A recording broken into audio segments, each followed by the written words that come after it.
मध्यरात्री इरा भीतीने थरथर कापत उठली. पण त्या एका क्षणी अर्णवने जे केलं त्याने त्यांच्या नात्याला एक नवं वळण मिळालं. नमस्कार, मी यशस्वी.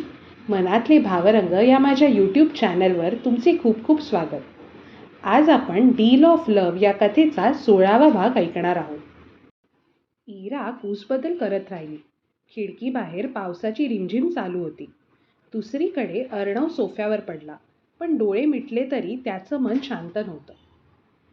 मिस इरा मगाशी किती खरं बोलून गेल्या. आपण आपले अनुभव स्वतःसाठी जगायला हवेत. खरंच किती सुंदर विचार आहेत त्यांचे. आज पावसात भिजल्यावर देखील त्या किती सुंदर दिसत होत्या. पावसाचा नाद, मंद प्रकाश आणि मनातील भावनांचा ओघ यामुळे दोघांनाही झोप लागत नव्हती. दोघेही एकाच छताखाली होते, पण मन मात्र विचारांच्या वेगवेगळ्या प्रवाहात वाहत होती. आता पुढे. रात्रीची शांतता पसरलेली होती.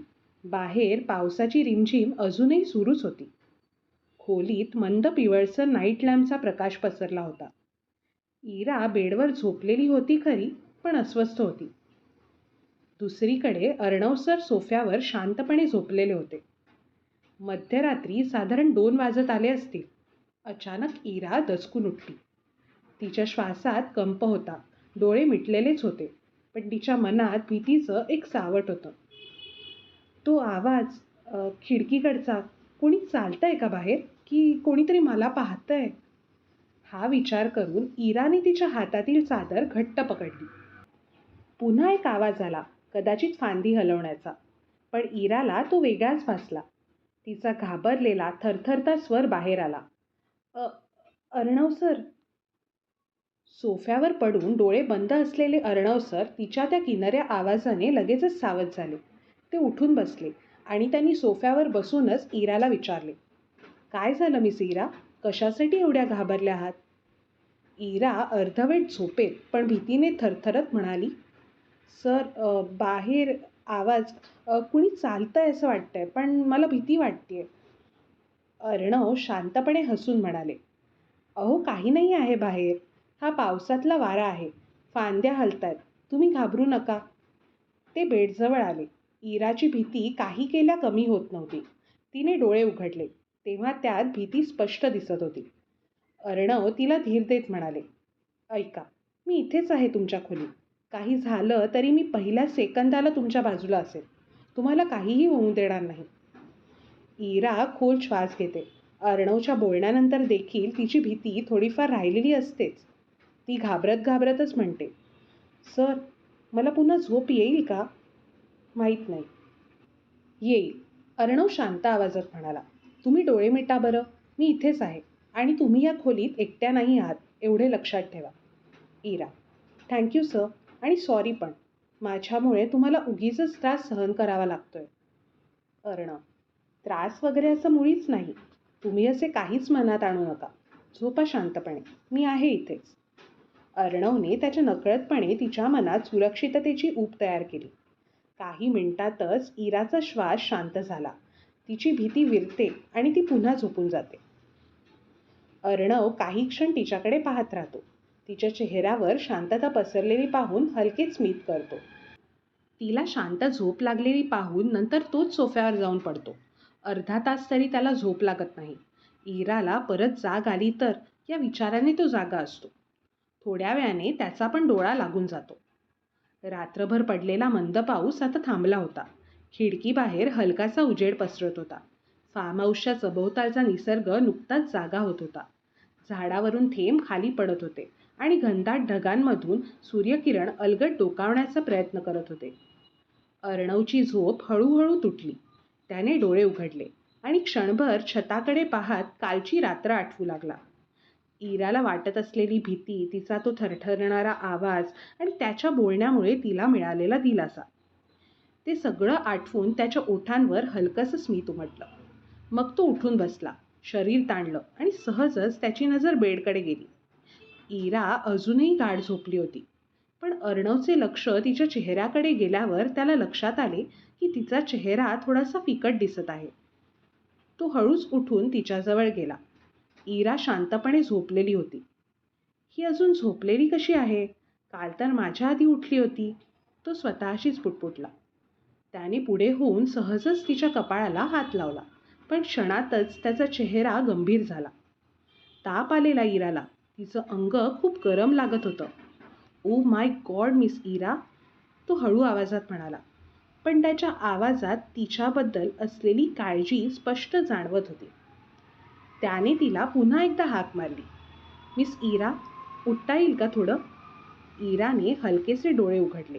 ती हळूवार आवाजात बोलली, सर. अर्णव, अहो तुम्हाला ताप आलाय आणि चांगलाच आलाय. तुम्ही आराम करा, मी औषधं आणतो. इरा क्षीण हसत म्हणाली, सर मला काही नाही झालंय, मी थोड्या वेळात ठीक. पण अर्णवने तिचे वाक्य मध्येच तोडले व ठामपणे म्हणाला, नो मिस इरा, हे काही नाही आहे. तुम्ही तापाने फणफणत आहात.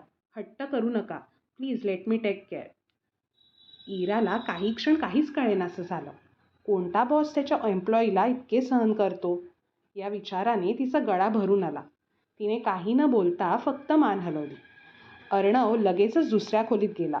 आपली बॅग उचलली व त्यातला औषधांचा पाऊच शोधू लागला. बाहेरचा मंद प्रकाश त्याच्या गंभीर चेहऱ्यावर येत होता. प्रत्येक हालचालीत काळजी, बेचैनी आणि एक विशेष प्रकारचा सौम्यपणा दिसत होता. औषधं मिळाल्यावर तो परत इराच्या खोलीत आला. इरा मुश्किलीने बेडवर उठून बसली होती. इरा, सर, मला खरंच. बस. अर्णव भुवया वर करत म्हणाला, आता काही बोलायचं नाही. आधी थोडं काहीतरी खाऊन घ्या. रिकाम्या पोटी औषधं घेऊ नका. तो हलक्या आवाजात केअरटेकरला हाक मारतो आणि तो आल्यावर त्याला म्हणतो, दादा, थोडा गरम दलिया किंवा सूप बनवता येईल का? केअरटेकर, हो साहेब, मी लगेच बनवून आणतो. दरम्यान अर्णवने हळूच तिच्या पाठीमागे उशी लावली आणि म्हणाला, पाठीला जरा आराम मिळेल. इराने त्याच्याकडे पाहिलं. तिला त्यावर काय बोलावं हेच सुचेना. अर्णव जणू काही तिच्या नजरेतूनच तिच्या मनातले विचार ओळखतो आणि तिला म्हणतो, डोंट वरी, मला हे करायला आवडत आहे. तुम्ही एकट्या नाही आहात आणि मी माझा कुठलाही स्टाफ असतात तरी एवढी काळजी तर नक्कीच घेतली असती. इरा त्याच्या बोलण्यानंतर त्याच्याकडे नुसती पाहतच राहिली. थोडा वेळ दोघांमध्ये शांतता पसरली होती.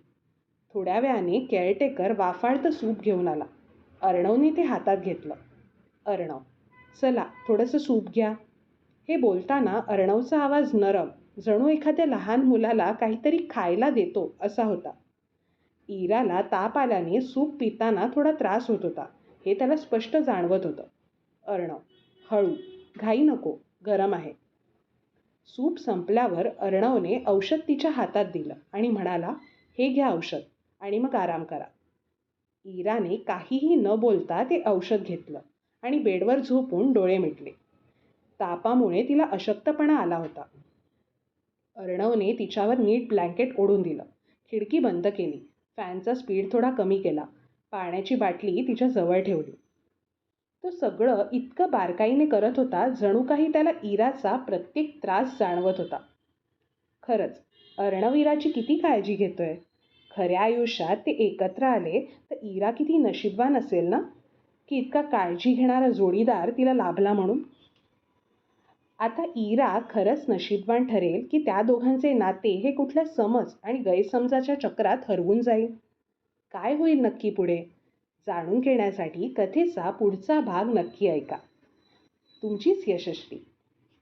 कथेचा हा व्हिडिओ तुम्हाला आवडला असेल तर माझ्या चॅनलला नक्की सबस्क्राईब करा. लवकरच पुढील भाग घेऊन येते आहे.